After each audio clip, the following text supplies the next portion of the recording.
One Day by Helen Naylor. Introduction. Moreland Road is a street in the city of Bath, England. One Friday evening in March at 6 o'clock, people were coming home from work as usual. The school children were already at home. A woman's voice was coming from number 12. "Jason, are you doing your homework? You've got to do it before you go out to see Maria tonight." But there was no answer. Jason was listening to music and couldn't hear his mum. At number 48, David Sen wasn't home yet, but his wife was.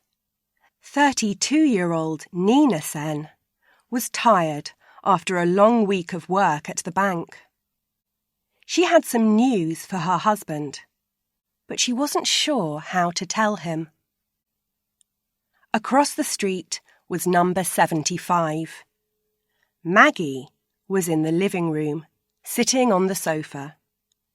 She was thinking about something.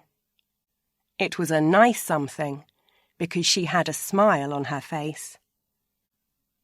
And then there was Sam Davies from number 56. He was walking slowly home, looking a bit worried. Actually, he always looked worried. Money was his problem. He never had enough for everything. How was he going to tell his wife that they couldn't have a holiday this year? So, just another ordinary Friday. Chapter 1. Jason's Future. "Jason, did you hear me? Are you working?" Jason's mum heard nothing from his room. She decided to go and see what was happening. She stood outside the door of his bedroom for a minute, and then she walked in. Jason was sitting on the floor and looking at some photos. "What are you doing, Jason?" she asked. Jason turned off his music and looked up. "Do you remember this?" He gave her a photo. "It's me when I was 5. And Maria. She was really pretty. Well, she still is. It was my birthday party, wasn't it?" "Yes, I think so," his mum said. "It was the last birthday before Dad left," Jason said. "I remember it very well." "The party, or the day Dad left?" asked his mum. "Both," said Jason. "In my mind, they both happened on the same day." "They didn't, but it all happened a long time ago," his mum replied. She walked to the window, so Jason couldn't see her face. Simon, her husband, left their house in Moreland Road early one morning 12 years ago. He wrote her a letter and put it on the kitchen table. And then he left. For 12 years she didn't hear from him. No letters. No birthday cards for Jason. Then, last week, there was a phone call. "Why did you go?" she asked Simon again and again. He wanted to meet her. "No," she said, but she wanted to say yes. Jason's mum turned away from the window. "Jason, what about your homework?" she said. "Why are you looking at old photos?" "I want to find all the ones I've got of Maria. I want to take them with me to London, you know, when I go to art school." He smiled at a funny photo of Maria, aged 11. It's a bit early to think about all that, Jason, his mum said.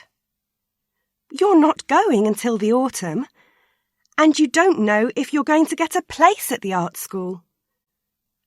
I will. I'm sure I will. When I went to visit them 2 weeks ago, they said, "We think your work's very good. We really like your ideas." I know, but... Anyway, where are you going with Maria tonight? Asked his mum. Broad Street Bar. There's a great reggae band on, said Jason. Have you told her about going away to art school in September? Asked his mum. Yeah, she's fine about it, I think, he replied. I can come home at the weekends. You won't... His mother began, and then stopped. I know what you're thinking, said Jason. But we're different. We'll always be together. His mother left the room and went downstairs. Maybe Jason and Maria are different, she thought. They've known each other since they started primary school. But I thought Simon and I were different, and look what happened. Mum, Jason came into the kitchen. I'm going round to Maria's now. I'll have something to eat at her house, OK? Have you finished your work? Asked his mum. Yes, stop asking me. See you later, about 12, OK? And Jason left the house before his mum had time to say anything else. 5 minutes later, the phone rang. Jason's mum jumped out of her chair, looked at the phone and thought, Simon. She answered it. Hello, she said in a very quiet voice. Oh, hi, Mrs. Campbell. Is Jason there? Maria! Jason's mum almost shouted her name. No, sorry, he's left. He's on his way to your house. Oh, no, said Maria. Is there a problem? Jason's mum asked. No, yes. I can't go out with him tonight, but it's OK. I'll tell him when he arrives here, answered Maria. Bye. Jason's mum sat down. She drank a little red wine. She thought about the phone call from Maria. She thought that Maria's voice was a bit strange. She hoped nothing was wrong. Chapter 2. Nina's New Job. Nina Sen's work at the bank was over for the week. She was at home at 48 Moreland Road with her 6-year-old son, Max. He was eating sausages and chips. I got 100% in maths today, he said. Did you? That's great, Nina answered. You're good with numbers, just like me. Is Dad at work? Asked Max. Yes, but he'll be home soon. He's got the evening off, Nina replied. David Sen worked as the top cook at Julie's, an expensive French restaurant. He worked long hours, and very often he didn't get home until late. Oh, good. Mum, can my friend Adam come to football with us tomorrow? Asked Max. Of course he can. Do you want to watch a bit of TV after dinner? Nina wanted some time to think before David came home. But she didn't get much time, because 10 minutes later, she heard David come in. Hi, Nina. David kissed her. Where's Max? Watching TV, said Nina.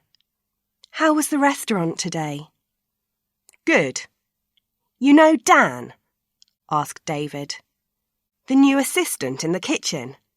Well, one of my cooks was ill today, so Dan did some cooking. And he was great. He has a French grandmother, and he can remember some of the food she made. So he's got lots of ideas for the new menu. Daddy! Daddy! Max shouted, running into the room. Hello, Tiger, said David. Let's go and read a story, and then you can tell me all about your day. Father and son left the kitchen. Nina could hear Max's excited voice. He was really happy to see his father. I'm lucky, thought Nina. Why do I want to change things? She cooked dinner for herself and David. Are you ready to eat? Asked Nina when David came back to the kitchen. There's something I want to talk to you about. I'm not sure I like the sound of that. Is it something important? He asked. The director from head office came to the bank today. He told me I was the manager of the month, Nina said. Well done! Does that mean you'll get more money? David laughed. In a way, yes. He asked me to be the manager in Newcastle. That's a really big bank, about 5 times the size of the one here. Nina stopped and looked at David's face. So yes, more money. Ah, was David's only answer. Then a few seconds later, and what did you say? I said I was interested, Nina answered. I also said I wanted to talk to you. What do you think? First thought, said David, who stood up to get a glass of water.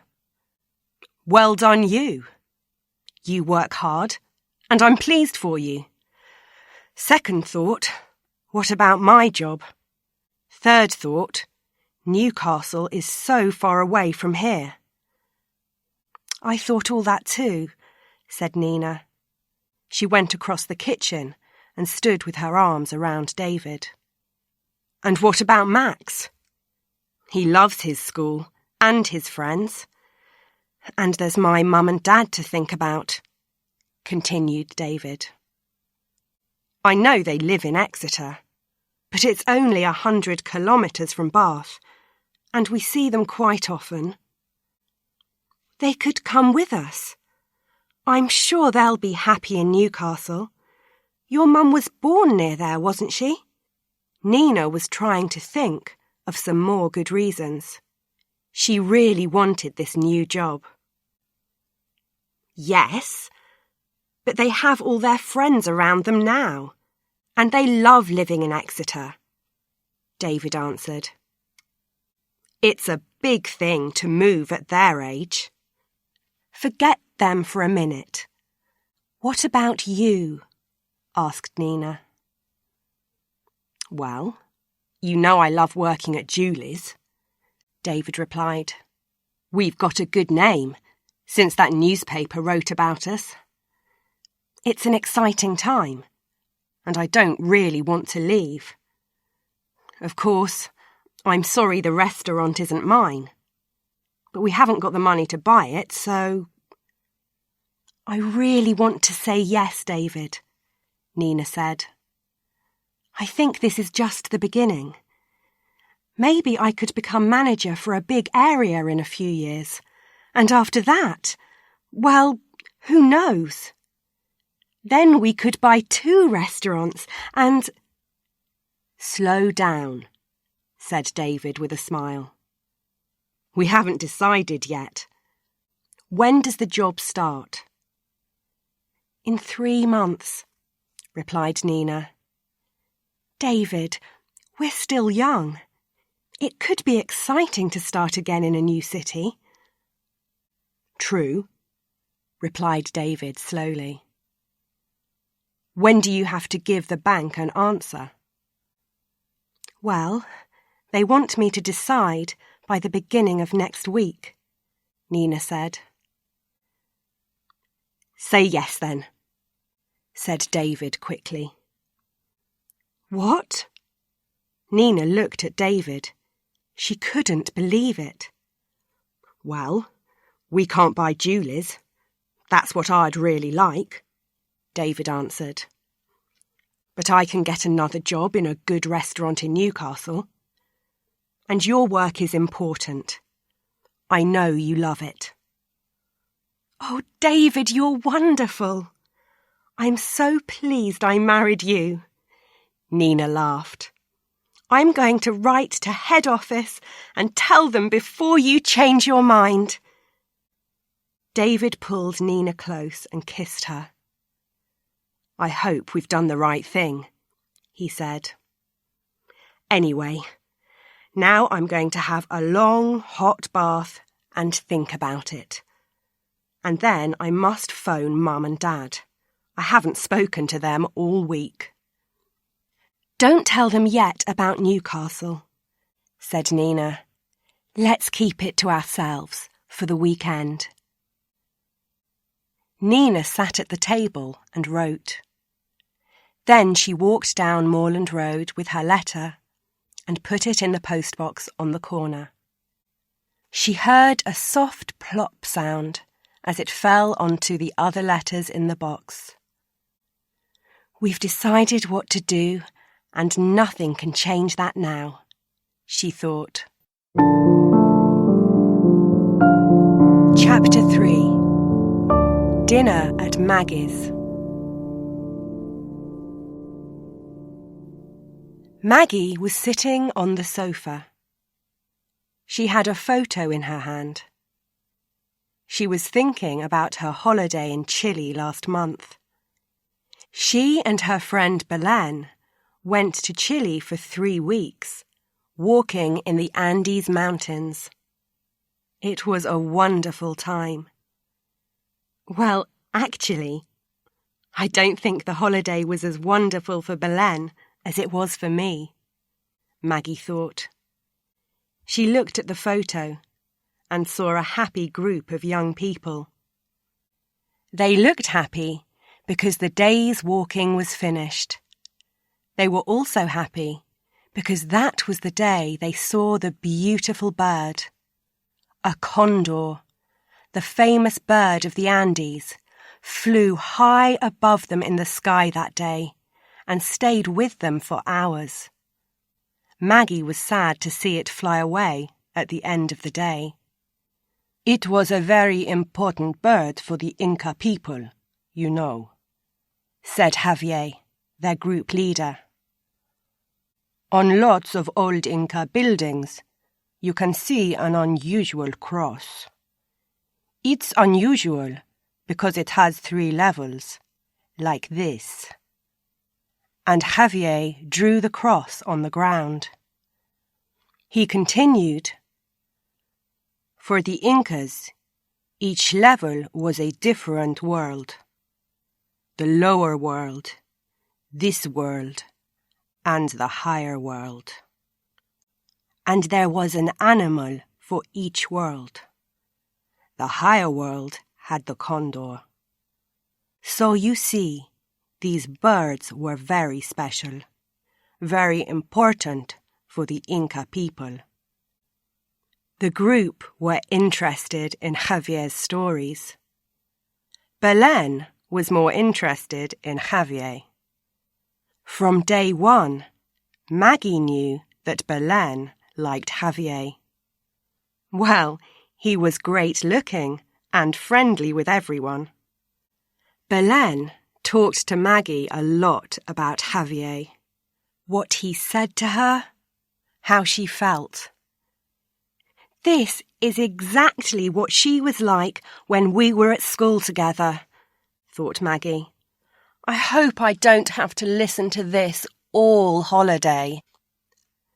At the end of the first week, Maggie went for a walk after dinner without the others. She didn't go far. She just wanted to be quiet and on her own with the stars in the dark sky. She stood looking up, and then she knew that someone was behind her. She turned round and saw Javier. "Are you okay, Maggie?" he asked. "Fine," she replied. "It's beautiful here, isn't it? I love the mountains. It's so different from where I come from." "I was born near here, so I love it too," Javier said. They sat and talked for a long time. She learnt about his life and about the life of ordinary people in Chile. From that day, she and Javier had a special friendship. They often talked together after dinner, and something more than a friendship began. And of course, Belen saw it. "It's okay, Maggie, really," said Belen. "I don't mind." But Maggie felt she did mind, and sometimes she saw Belen looking at her rather coldly. But at the end of the holiday, things were okay between the two friends. And Belen actually said she wanted to go on holiday with Maggie again. Maggie got up slowly from the sofa. She enjoyed dreaming about her time in Chile, but she had to make dinner. Belen was coming tonight. She walked into the kitchen and started cooking the meat for the lasagna. "Oh, I forgot to buy the tomatoes," she thought. She took her money and left the house. She walked quickly to the shop at the end of her street. In her house, the phone rang, and, of course, nobody answered it. Then the answer phone started. "Hi, this is Maggie. Sorry, I'm not here to take your call, but please leave your name and number, and I'll call you back later. Thanks." There was a small noise at the other end of the phone. Someone was getting ready to speak. But the person didn't leave a message or their name and number.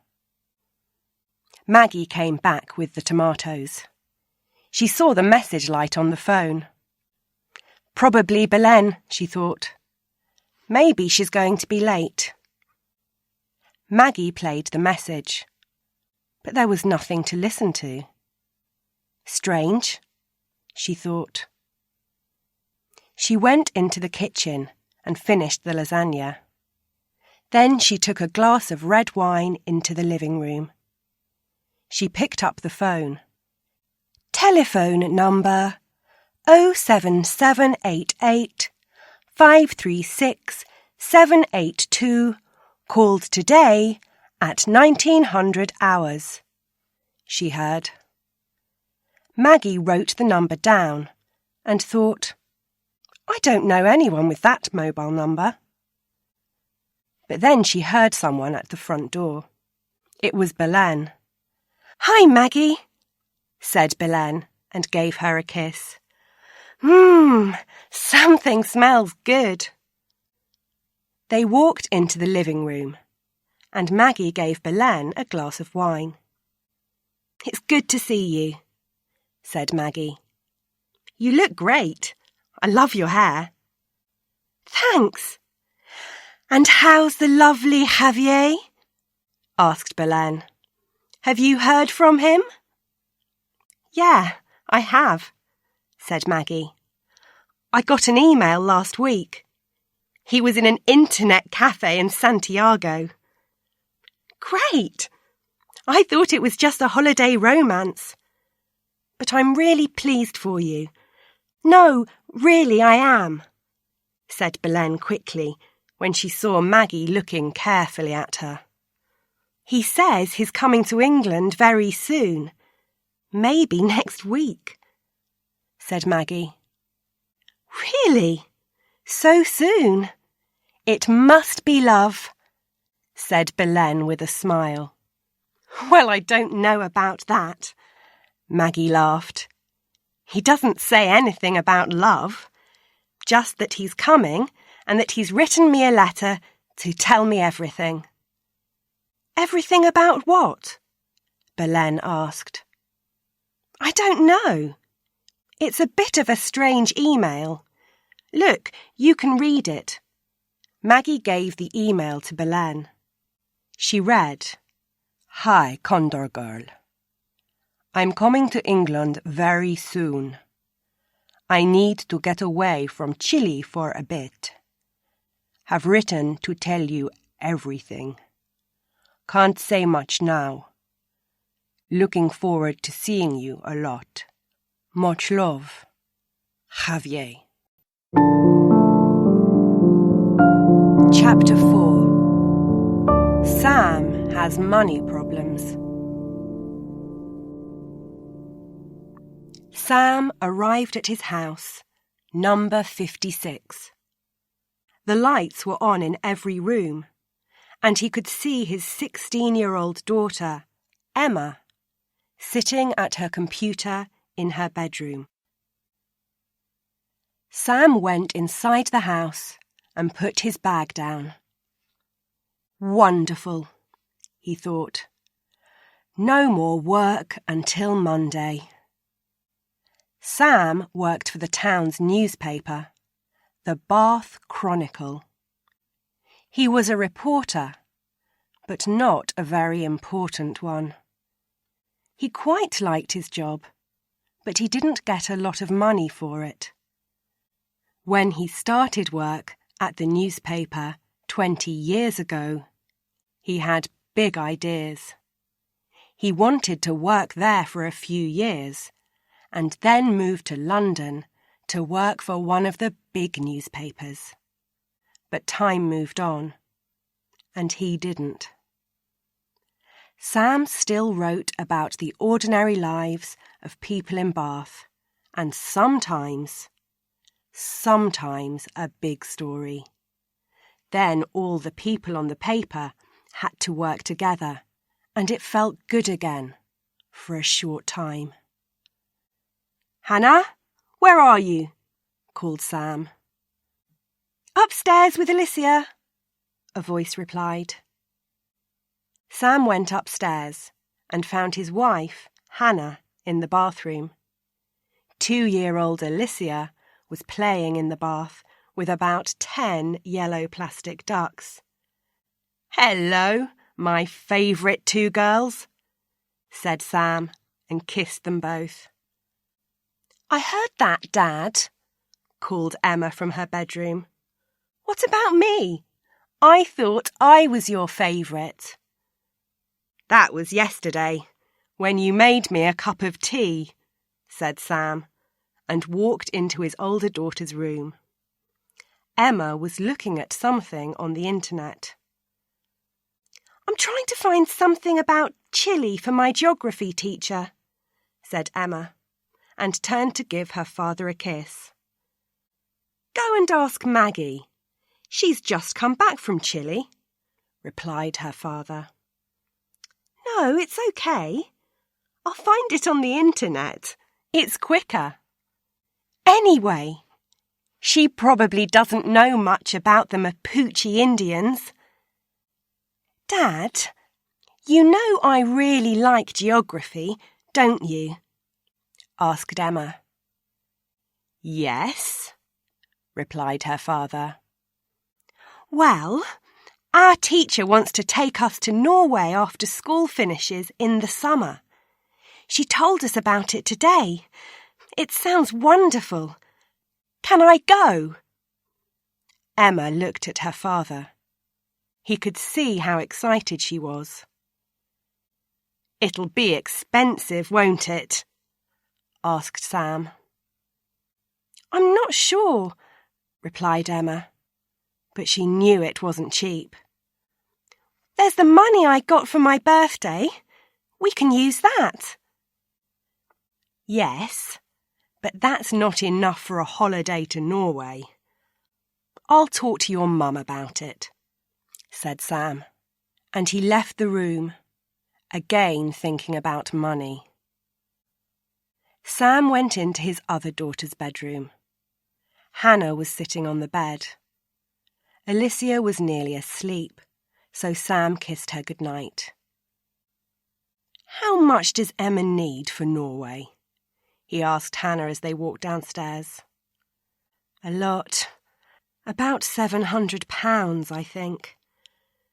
And she has to tell her teacher on Monday if she's going," replied Hannah.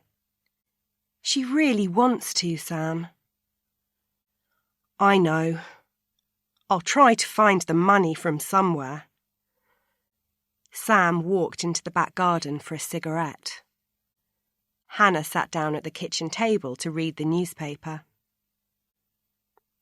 Hannah looked up when Sam came back in and said, "I could get a job, Sam. But I really want to stay at home with Alicia for a bit longer." "I know, and that's fine," said Sam. "I'll ask Jeremy to lend us some money. I don't like doing it, but I've done it before." His older brother Jeremy had a good job. He worked in the world of computers, where nobody thought about not having enough money. Jeremy was strong. Some people thought he was hard, not strong. Every job he got was better than the last one.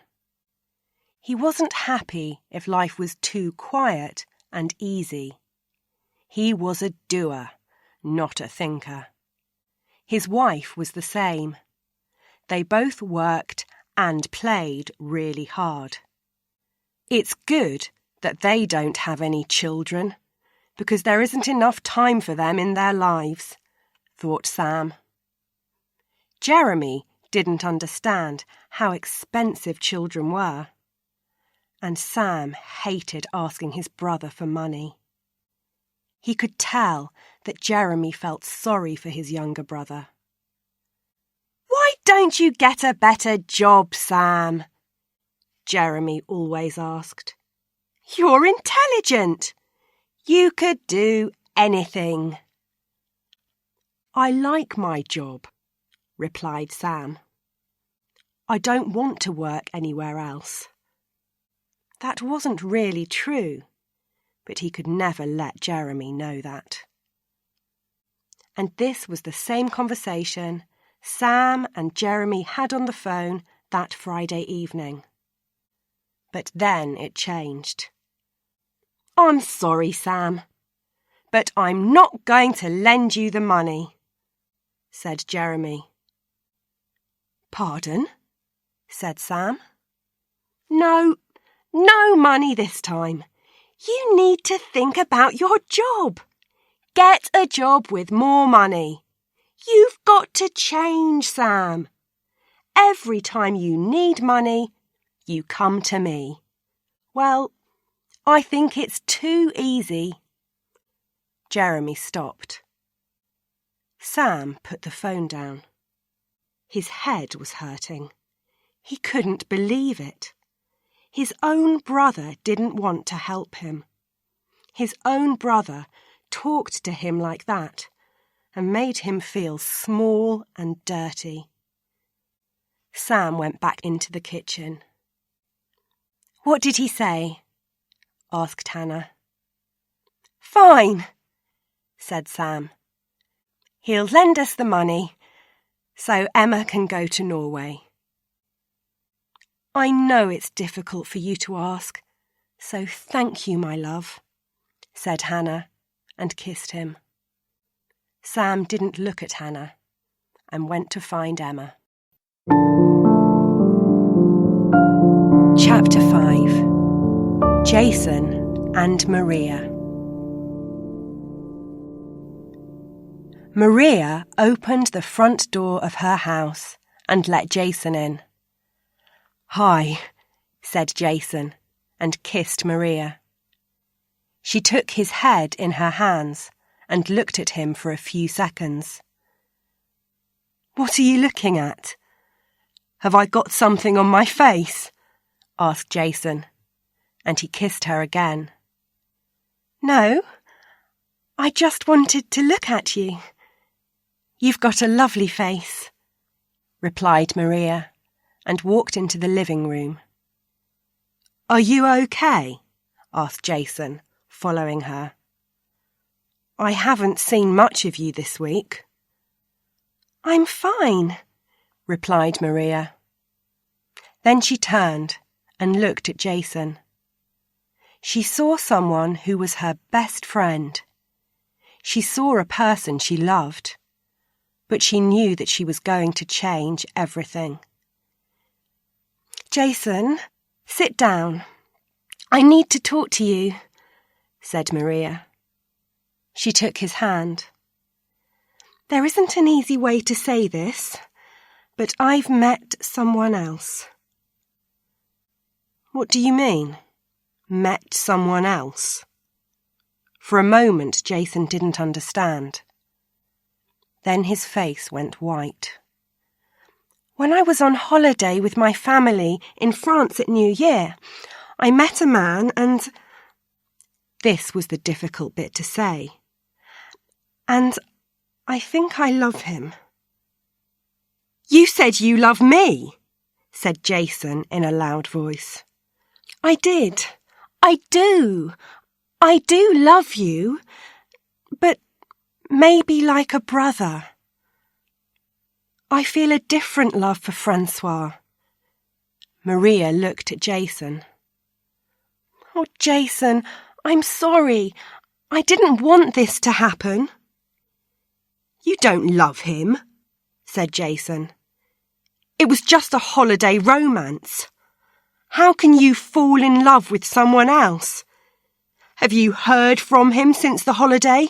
Have you seen him? Does he say that he loves you?"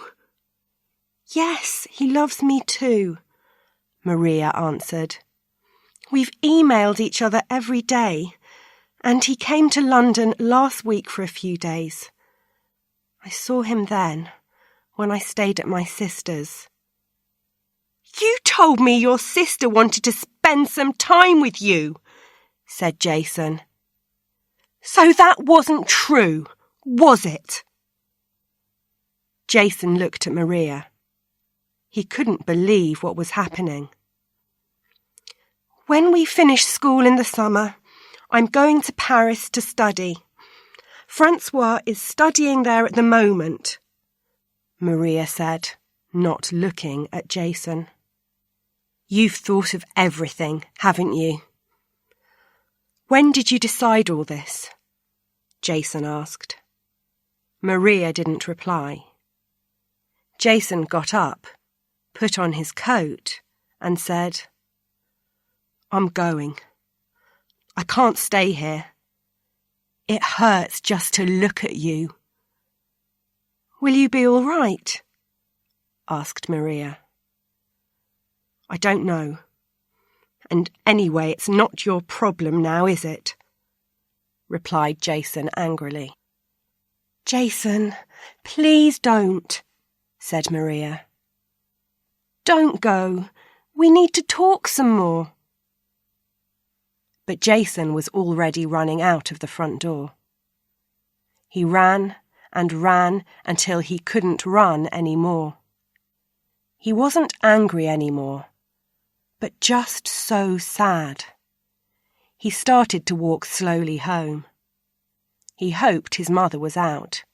He didn't want to talk to anyone. When he got to his house, he saw the lights were on. He tried to open the door quietly, but he couldn't. "Is that you, Jason?" called his mother from the living room. "Yes," he replied. She came to the door of the living room. "Why are you back so early?" "I'll tell you tomorrow," replied Jason. "I'm going to my room now." "Please, can you come into the living room for a moment?" his mother said. "Do I have to?" asked Jason. "Yes," his mother replied. Jason followed his mother into the living room and saw a man sitting on the sofa. "Jason," said his mother, "this is your father, Simon." Jason looked at the man and said nothing. Simon said nothing, but couldn't look at Jason. After a minute or two, Jason said coldly, "So where have you been for the last 12 years? His father replied, "It's difficult, but let me try and tell you what happened." But Jason didn't want to hear any more things that evening. For the second time that day, he ran out of a house. He went to the river and sat looking at the water. He felt lost. Everything was different. Maria loved someone else.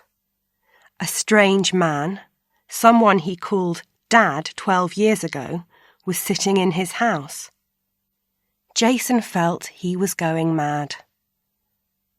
The weather was cold and it was raining, but he just sat looking at the river.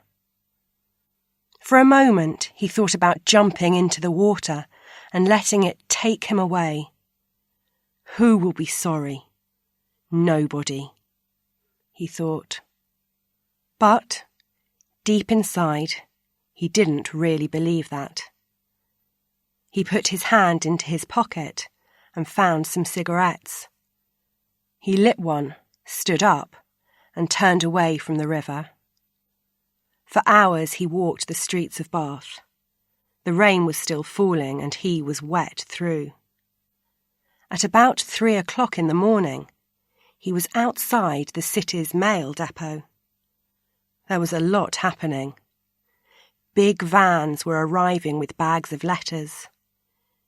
Jason was happy to stand outside the gate and watch the bags going into the building.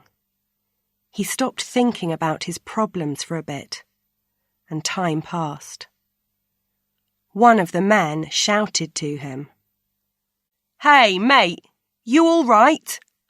Want a job or something?" Jason didn't answer. A voice called out from inside the building. "Harry, tea's ready. Leave those bags and come and get it." The big gate opened to let the next van in, and Jason just followed. The man at the gate didn't see him behind the van. He was too busy reading his newspaper. The driver got out of the van and went inside. Then there was nobody but Jason. He wanted to get out of the rain, so he got into the van and sat down between the bags of letters. It was dry and comfortable. He smoked his last cigarette and then closed his eyes. He woke up a short time later when he heard the sound of people laughing in the building. For a moment he didn't know where he was. Then he remembered. He knew he must go home and talk to his mother. And then there was his father. Jason was angry with him, but he did want to know why he was back. "And I don't want anyone to find me in this van," he thought. He jumped out and waited in the dark for the gate to open again. When it did, he ran out. A voice called out behind him, "Hey, you! Stop!"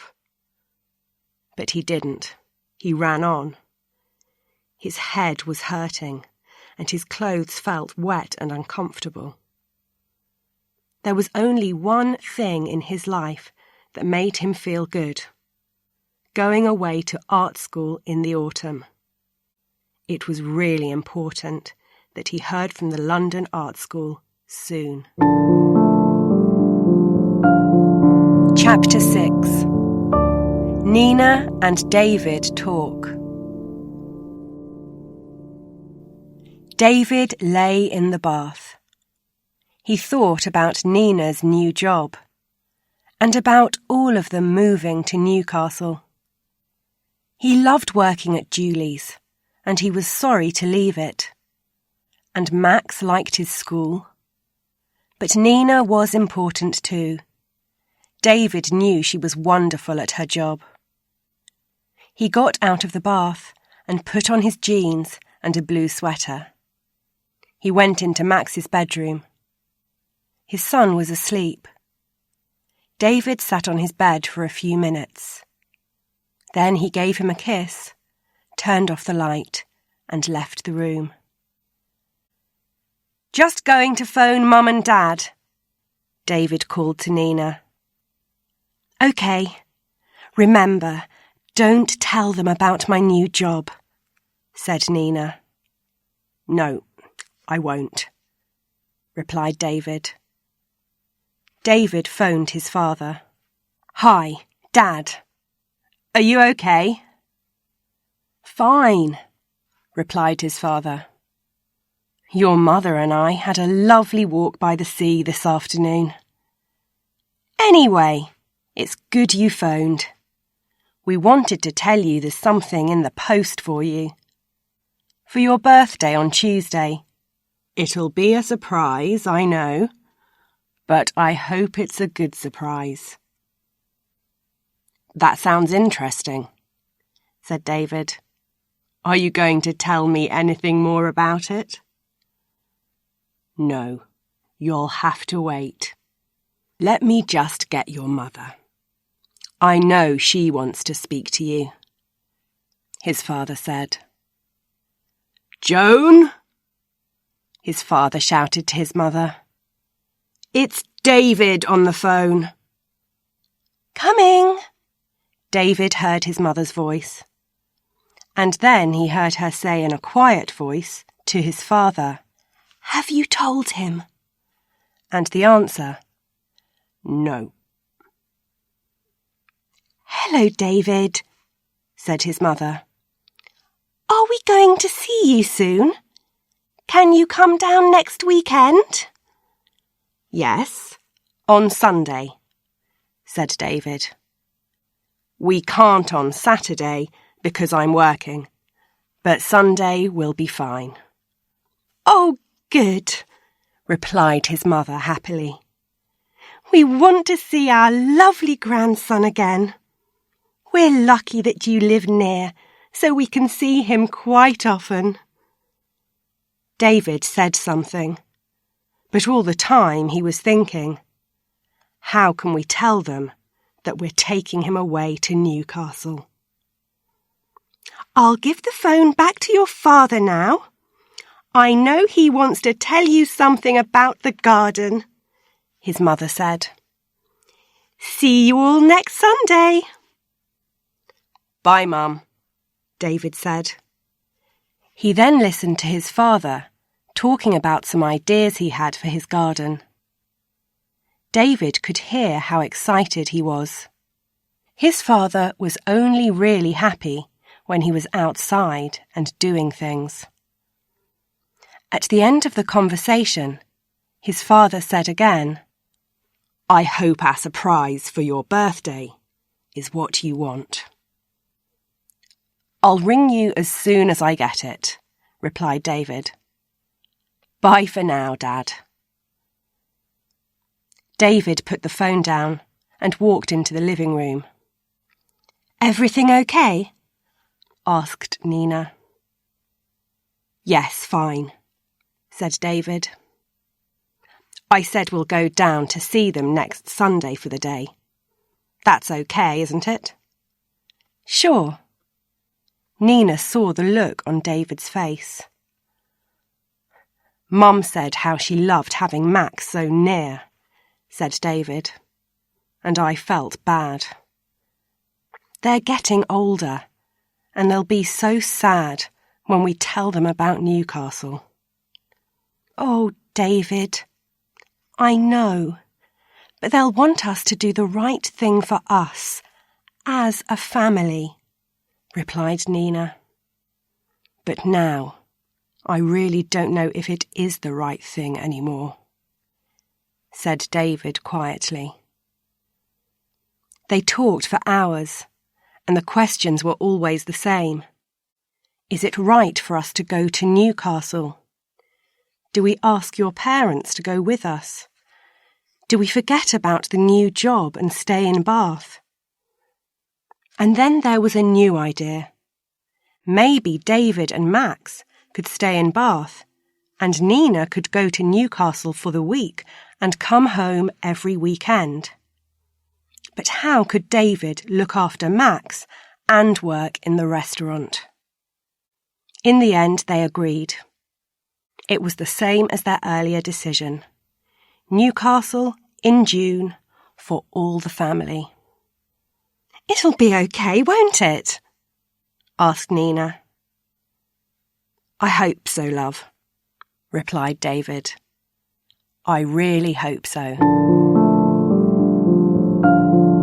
Chapter 7. Maggie's Visitor. Belen gave Javier's email back to Maggie. That's very strange, she said. Maybe he's done something wrong. Perhaps the police are after him or something. No, not Javier, said Maggie. Why not, Maggie? Answered Belen. I mean, we were only in Chile for 3 weeks. How well do we know him? Have you had any other emails or letters from him? Yes, an earlier email, but it didn't say anything about coming to England, replied Maggie. Oh well, there's nothing you can do. Just wait for the letter and hope it's nothing bad, said Belen. I've just remembered something. Do you mind if I make a quick call? Asked Maggie. Someone phoned me just before you arrived, but they didn't leave a message. Go ahead, said Belen. I'll go into the kitchen. No problem, answered Maggie. Stay. I won't be a minute. Then we can eat. Maggie rang the mobile number. Hello, said a foreign voice. It was a man. Oh, hello, said Maggie. You called this number earlier. Bath 726549. Who are you? I'm sorry, answered the man. It was a wrong number. Oh, OK. Bye then, said Maggie, and put the phone down. Wrong number. Maggie turned to Belen. Someone with a Spanish-sounding voice, I think. From Chile, perhaps? Asked Belen. Maybe, said Maggie. Anyway, it's not important. Let's go into the kitchen and have dinner. Maggie and Belen ate the lasagna. They looked at photos from their holiday and laughed at some of the things they remembered. There was a noise from the living room, and they both jumped. It's okay, Maggie laughed. It's only the window. When it's windy, it always makes a noise. But then there was another, different noise. Someone was at the front door. What a bad time to call, said Maggie. She walked to the front door. When she opened it, she saw a man. Yes? She asked. Can I help you? Are you Maggie Cox? Asked the man. Yes, answered Maggie. And who? But she didn't finish her question. The man came into the house and closed the door behind him. Excuse me, said Maggie angrily. What are you doing? Who are you? Belen heard her shouting and came out of the kitchen. Sit down, both of you, said the man quietly. I don't want to hurt you. Belen and Maggie sat together on the sofa. I'm looking for a friend of yours, Javier Santos, said the man. He's not here, said Maggie and Belen at the same time. Who are you? Asked Maggie. Let's just say I'm a friend of the Santos family, answered the man. I know he's in England, and I want to talk to him. I haven't heard from him since we got back from Chile, said Maggie quickly. Really? Said the man. He walked round the room and looked at everything. Postcards from friends on holiday, the phone bill that was on top of the TV. Then Maggie remembered Javier's email. It was on the table next to her. It was too late to move it. The man saw it. So this is from another Javier, is it? Where's the letter he talks about in the email? Asked the man. I haven't had it yet, said Maggie. She was afraid, and she could feel Belen was too. She didn't understand what the man was doing in her house. How did you know where I live? Asked Maggie. I found your address in Javier's home, said the man, and your photo. Did you have a good time in my country, Maggie? Maggie didn't answer the question. She asked, but half of her didn't want to know. Why are you looking for Javier? He's got something that I want, said the man. But maybe he gave it to you to bring back to England. The man walked up to Maggie and stood very close. He didn't give me anything, said Maggie. Maybe he didn't, but I know that Javier will come here soon, and when he does, I'll be ready for him. The man looked hard at Maggie. You did a bad thing, Maggie, when you chose Javier, said the man. He's not right for a nice girl like you. He moved away. Remember, Maggie, I'll come back.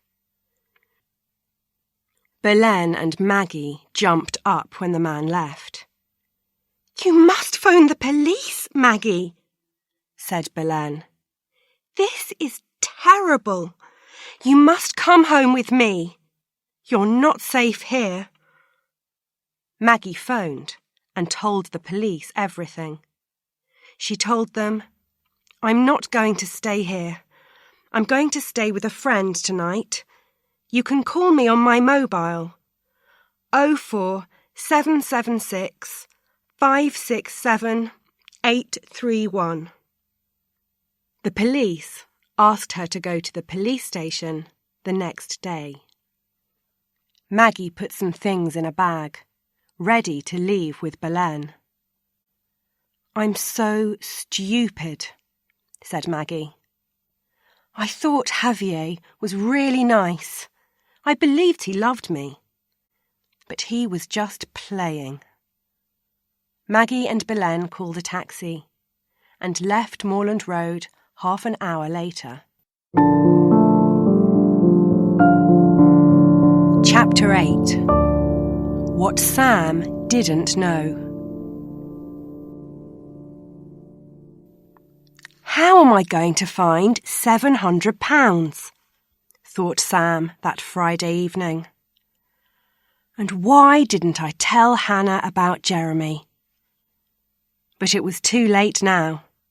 Emma was going to Norway. That's so great, Dad! "Thank you," she said and kissed him. It made Sam happy to see her so excited. "I know what I'll do," thought Sam sadly.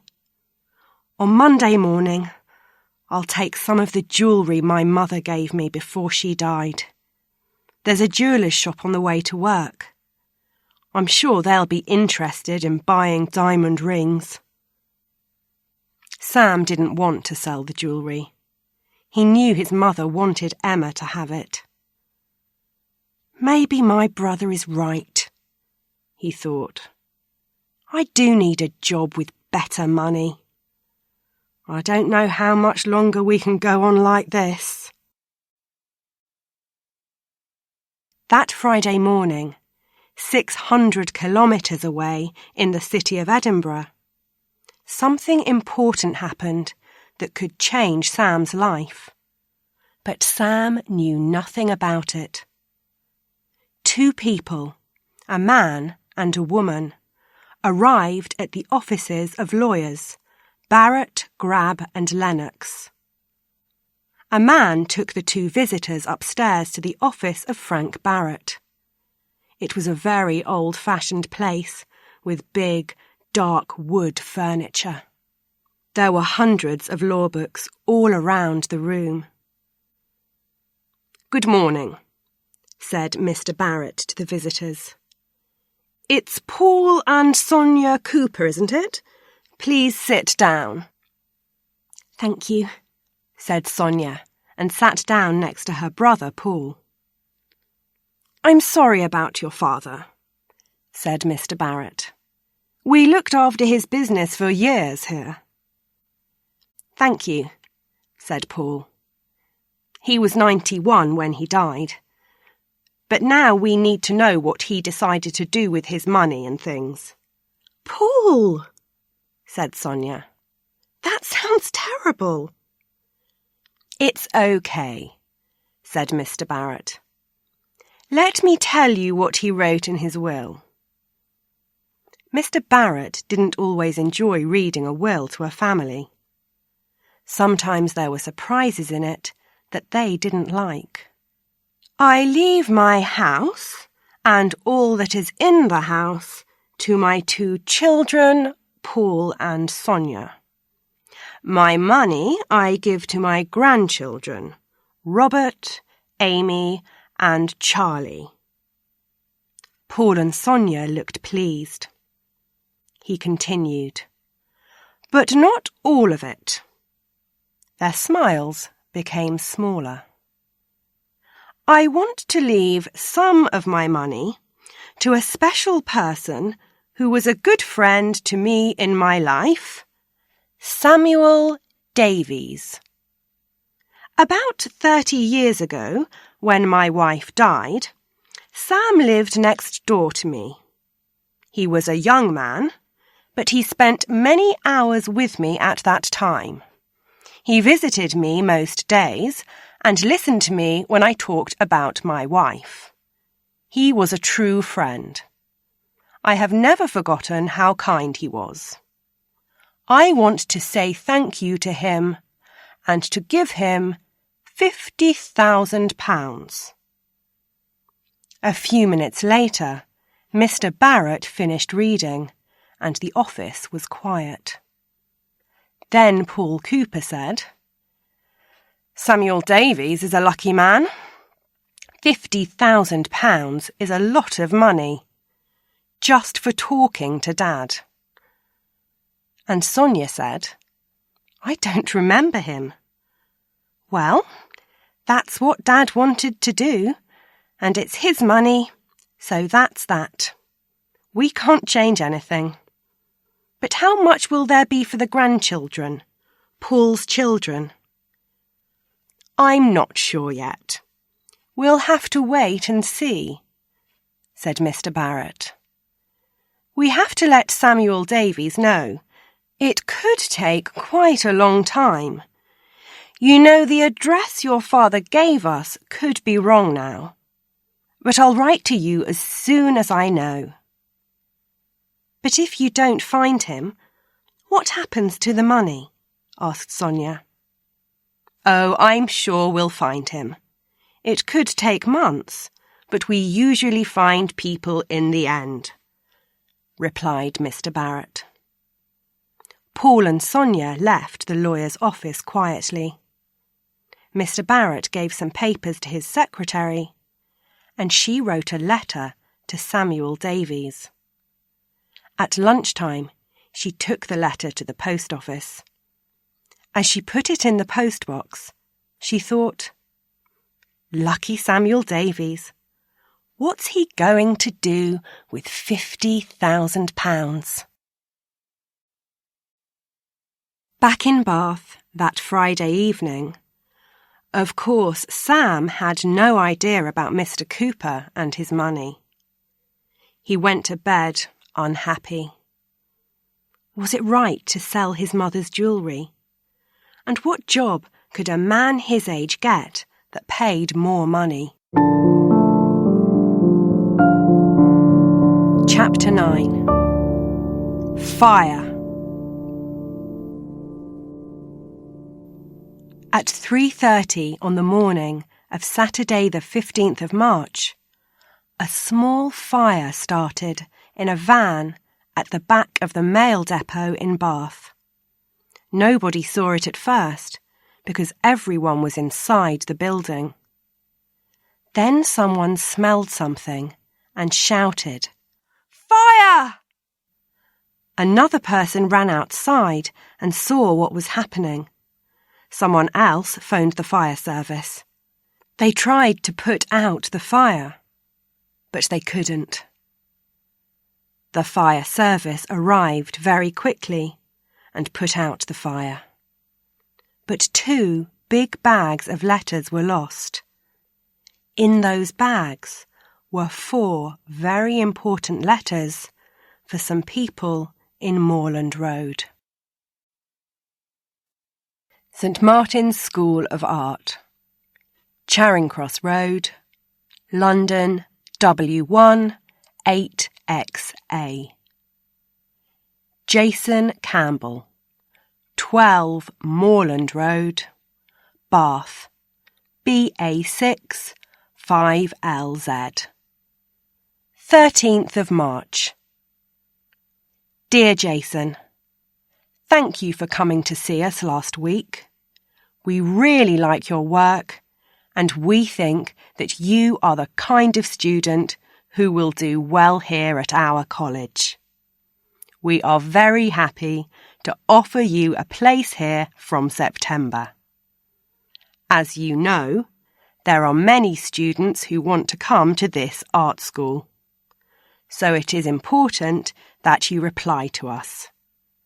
Please tick the box below and return the letter to the above address by the 25th of March. We look forward to hearing from you soon. Yours sincerely, Neil Parker. Neil Parker, Course Tutor.